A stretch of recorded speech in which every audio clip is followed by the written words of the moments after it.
دینی اعتبار سے، مذہبی اعتبار سے نوجوانوں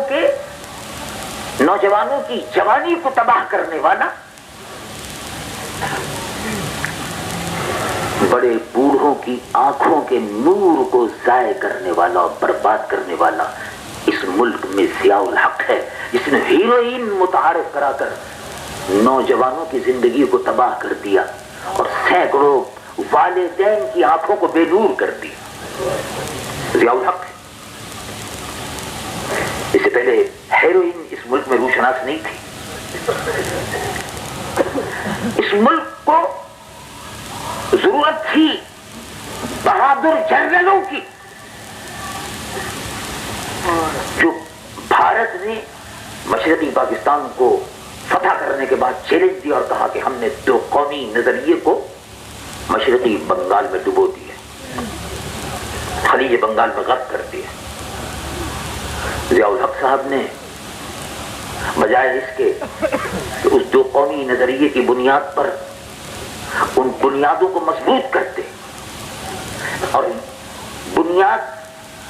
اسلام کی بنیاد پر مسلم قومیت کی تعمیر ہوتی اس ملک میں، قوم کو پنجابی، سندھی، بلوچی، پشتون، مہاجر، سرائکی اور جنیک کاہیں میں قومیتوں میں تقسیم کر دیا، غیر جماعتی الیکشن لے کر مسلمان خاندانوں کو، بھائیوں کو، عزیزوں کو، رشتہ داروں کو اس محبت کے ساتھ اس ملک میں رہنے والی مسلمانوں کو بانٹ دیا۔ غیر جماعتی الیکشن۔ اسلام جو ہم سے یہ مطالبہ کرتا ہے اور وہ بتاتا ہے کہ تمہاری شناخت کیا ہے، تم کون؟ آج پنجابی، سندھی، مہاجر، اسلام پر ہم نے مسلمانوں کو بانٹ دی، جبکہ اسلام ہم سے یہ کہتا ہے کہ تمہارا انٹروڈکشن، تمہارا تعارف، تمہاری پہچان اور تمہاری شناخت کیا ہے۔ ہم قرآن سے پوچھتے ہیں، اللہ رب العالمین جل جلالہ عز والہ ہمیں ہماری پہچان بتاتا ہے، وہ پہچان پوری بدل دی، قرآن کی تعلیم بالکل بدل دی، اب پہچان بدل گئی۔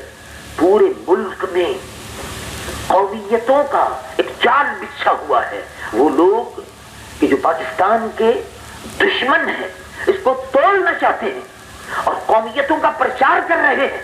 ضیاء الحق صاحب خود اسپتالوں میں جا کر ان کی بیمار پرسی کرتے ہیں اور ان کی درازی عمر کی دعا کرتے ہیں اور ان کو پھولوں کے گلدستے پیش کرتے ہیں۔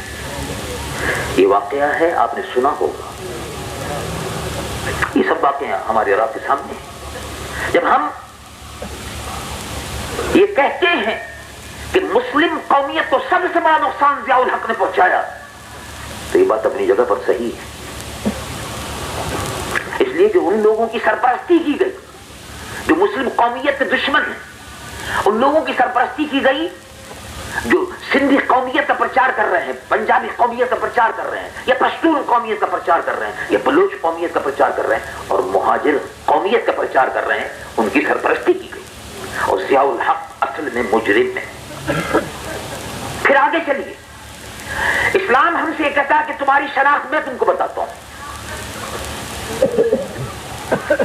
رب العالمین جل جلالہ عم نوالہ مجھ سے اور آپ سے مخاطب ہے۔ رب العالمین جل جلالہ عم نوالہ ارشاد فرماتا ہے ومن احسن قولا ممن دعا الی اللہ، سب سے بہتر، اس سے بہتر بات اور کیا ہوگی کہ آدمی لوگوں کو اللہ کی طرف بلائے، اللہ کی طرف بلائے، اور وَعَمِلَ صَالِحًا وَقَالَ إِنَّنِي مِنَ الْمُسْلِمِينَ، عمل صالح کرے اور یہ کہے کہ میں مسلمانوں میں سے ہوں، میری شناخت اسلام ہے، میں مسلمان ہوں۔ یہ پنجابی، یہ مہاجر، یہ سندھی، یہ سب لغویت ہے، یہ خرافات ہے، اس کا اسلام میں کوئی مقام نہیں۔ اگر مہاجر ہونا اور ہندوستانی قومیت کوئی چیز اگر ہوتی تو پھر ہندوستان میں ہندوستانی قومیت پر زندہ رہتے لوگ، باقی وہیں رہتے، پاکستان بنانے کی ضرورت نہیں تھی۔ لیکن ہندوستان میں ہی نہیں، ہم نے 1300 سال سے اپنی شناخت کو بحیثیت مسلمان کے برقرار رکھا، اور روئے زمین پر جہاں مسلمان ہے وہ اپنے آپ کو مسلمان کی حیثیت سے پیش کر کے اپنی شناخت کرواتا ہے۔ وہ شناخت ہماری یہاں ختم کر دی ہے، اس کو تباہ کیا جا رہا ہے۔ 4 ثقافتیں، 4 تہذیبیں، مسلمانوں کی قومیت ایک ہے، تہذیب ایک ہے، ثقافت ایک ہے، تمدن ایک ہے، ہر چیز ایک ہے، اس لیے کہ یہ اس کا تعارف کیا ہے؟ آپ سنیے، شاعر مشرق علامہ اقبال نے اس کا خلاصہ کیا ہے۔ اپنی ملت پر قیاس اقوام مغرب سے نہ کر، فرانسیسی کی پہچان فرانس سے، وطن سے، ہندوستانی کی پہچان ہندوستان سے، انگریز کی پہچان برٹش سے ہے، برٹشر ہے، آئرش کی پہچان آئرلینڈ سے، مسلمان کی پہچان خاص ہے ترکیب میں قوم رسول ہاشمی، غلامی رسول ہے صلی اللہ علیہ وسلم، تو رسول اللہ کے غلام ہے۔ اس امت کو اس 10 سال کے عرصے میں ضیاء الحق کی قیادت میں اس امت کو ٹکڑے ٹکڑے کر دیا گیا، پارا پارا کر دیا گیا، ہر جگہ تعصب، نفرت، حقارت، عصبیت فروغ پا رہی، اور اسلام کا پتہ ہم پوچھتے ہیں کہ اسلام کہاں ہے تو ضیاء الحق صاحب کہتے ہیں مجھ کو دیکھو۔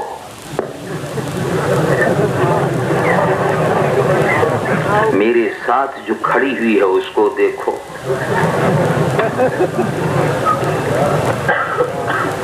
اب آپ غور فرمائیے، کہاں اسلام ہے؟ اسلام بھی گیا ان کے نزدیک، ہمارے نزدیک تو اسلام انشاءاللہ العزیز اس ملک کا مقدر ہے، نظام مصطفیٰ وہ آئے گا انشاءاللہ۔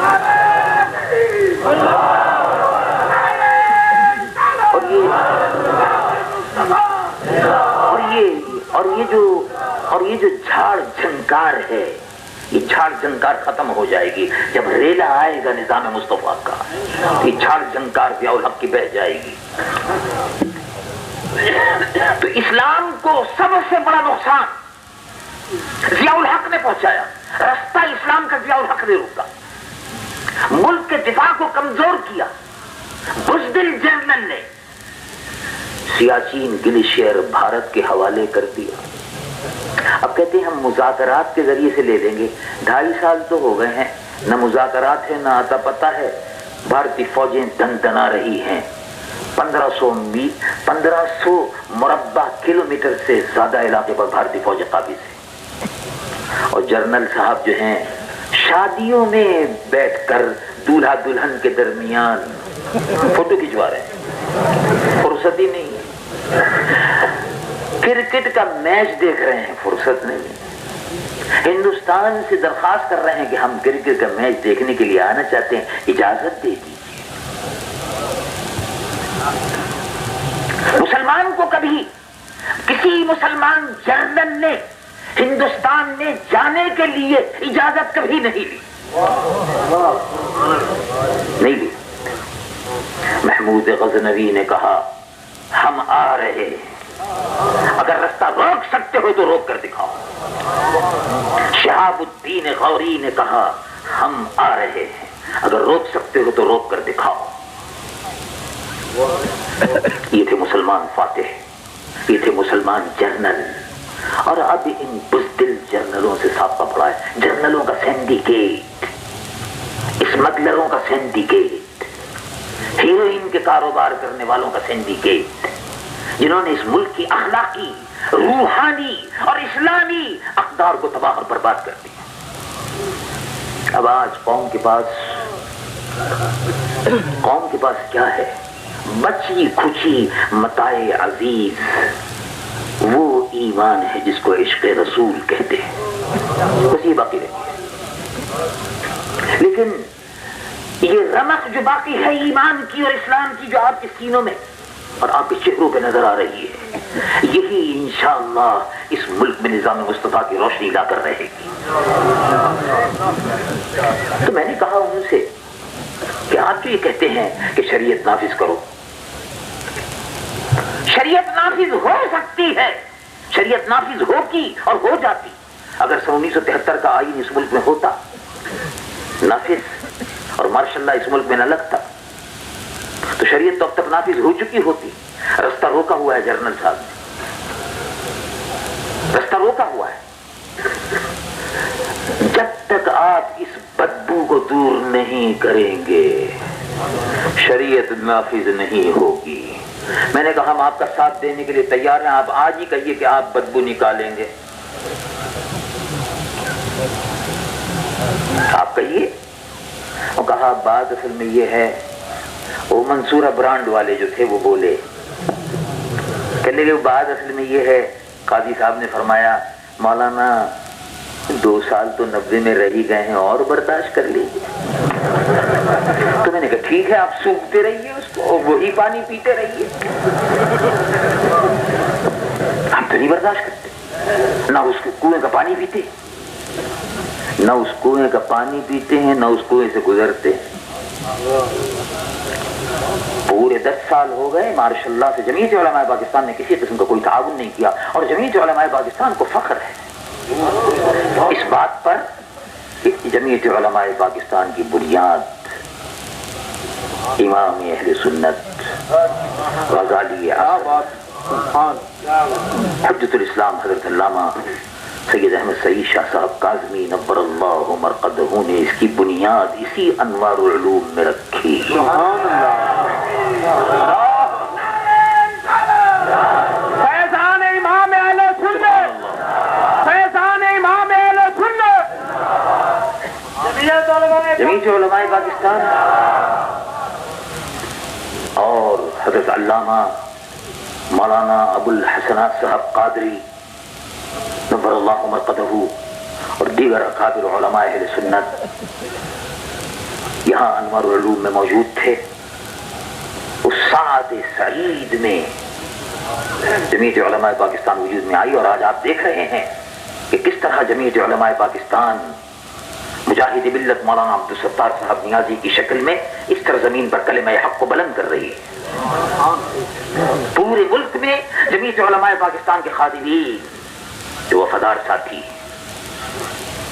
جو علامہ کاظمی صاحب کے بھی وفادار ساتھی کلمہ حق کو اس ملک سرزمین پر بلند کر رہے ہیں، انہوں نے وہ بدبو کا پانی پینا آج تک گوارا نہیں کیا، اس پہ گزارا نہیں کیا۔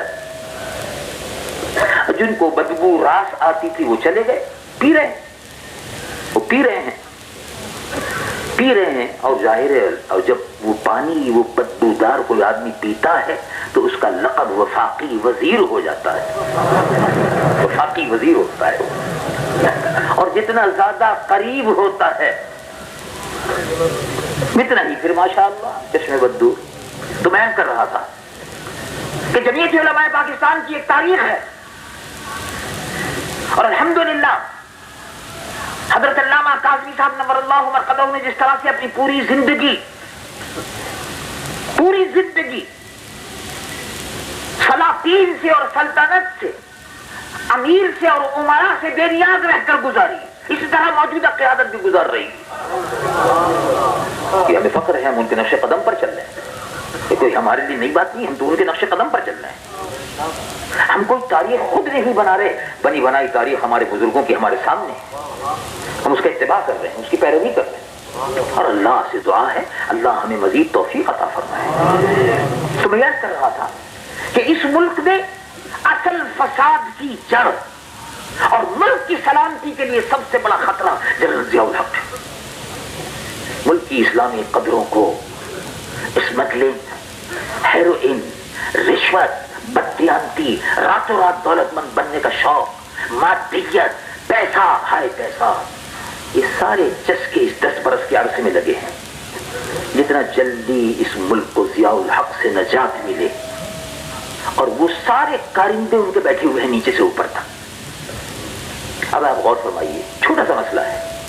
حضرت علامہ کاظمی صاحب نور اللہ مرقدہ کے مزار کو بننا ہے، مزار بننا چاہیے اور بنے گا انشاءاللہ، بنے گا. دارالعلوم وہاں بننا چاہیے، بنے گا انشاءاللہ، بنے گا انشاءاللہ. چھوٹا سا مسئلہ ہے. لوگ ہم سے کہتے ہیں ارے صاحب بات اصل میں یہ ہے گورنر سنی ہے. سبحان اللہ، ان کو دیکھنے کے بعد سنیت تازہ ہو جاتی ہے. اور بھی اگر صاحب ایمان ہو ایسے ایسے 2-4 سنی اور مل جائیں گورنر صاحب کی جیسے شکل کے، تو لیجیے کام تو ہو گیا، پھر تو بیڑا پار ہے. پھر لوگ کہتے ہیں کہ وزیر اعظم سنی ہے، لوگ کہتے ہیں صدر بھی سنی ہے، لوگ کہتے ہیں وزیر اعلیٰ بھی سنی ہے. ارے یہ سب سارے سنی ہیں. اور لوگ کہتے ہیں کہ کارپوریشن، یہ کارپوریشن کیا ہے؟ تو کاری پریشان ہے بیچاری، تو ٹھیک ہے. ان کا کارپوریشن کا جو میئر ہے وہ بھی سنی ہے، مگر درگاہ نہیں بننے دے رہے. سب سنی ہے نیچے سے اوپر تک. اب غور فرمایا آپ نے، لیکن سب سنی ہے، کہتے سب یہی ہم سنی ہیں، مگر درگاہ ان کو نہیں بننی چاہیے، دارالعلوم ان کو نہیں بننا چاہیے، ہاسٹل نہیں بننا چاہیے، تزئین و آرائش جو ہے اس کی وہاں نہیں ہونی چاہیے. تو اب یہ کس قسم کے سنی ہے؟ ان کا احتساب آپ کو کرنا ہوگا. یہ کس قسم کے سنی ہیں؟ ان کی دیکھ بھال آپ کو کرنی ہوگی. یہ وہ سنی ہیں کہ جن کے ہاتھوں سے سنیت کو اتنا نقصان پہنچا ہے کہ پاکستان کی تاریخ میں اتنا نہیں پہنچا. یہ وہ سنی ہے. تو میں عرض کر رہا تھا کہ اللہ رب العالمین جل جلالہ عم نوالہ نے انوار العلوم ملتان کو ایک خصوصیت یہ بھی عطا فرمائی کہ یہ پاکستان بننے سے پہلے قائم ہوا تھا. بننے سے پہلے غالباً 44 یعنی پاکستان بننے سے پہلے. یہ بڑا عظیم ادارہ ہے اور ایک ایک سنی پر میں حضرت علامہ کے مریدین کی، حضرت امام اہل سنت کے مریدین کی بات نہیں کرتا. یہ ایک سنی کی ذمہ داری ہے، فقط مریدین کی ذمہ داری نہیں ہے، ہم سب سنیوں کی ذمہ داری ہے کہ اس ادارے کو حضرت کا جو علمی مقام، جو تاریخی عظمت تھی، ان کا جو ایک عظیم مقام تھا، اس عظیم الشان مقام کے اعتبار سے ایسی ہی عظیم الشان دارالعلوم کی تعمیر کرنی ہوگی. اور اللہ تبارک و تعالی حضرت کے صاحبزادگان ہیں. میں بھی آپ کی طرف سے ان کو یقین دلاتا ہوں کہ انشاءاللہ العزیز عوام اہل سنت انشاءاللہ العزیز ان کی آواز پر ہمیشہ لبیک کہیں گے اور ہر قسم کے تعاون کے لیے حاضر رہیں گے. اللہ تبارک و تعالی فتح و نصرت عطا فرمائے.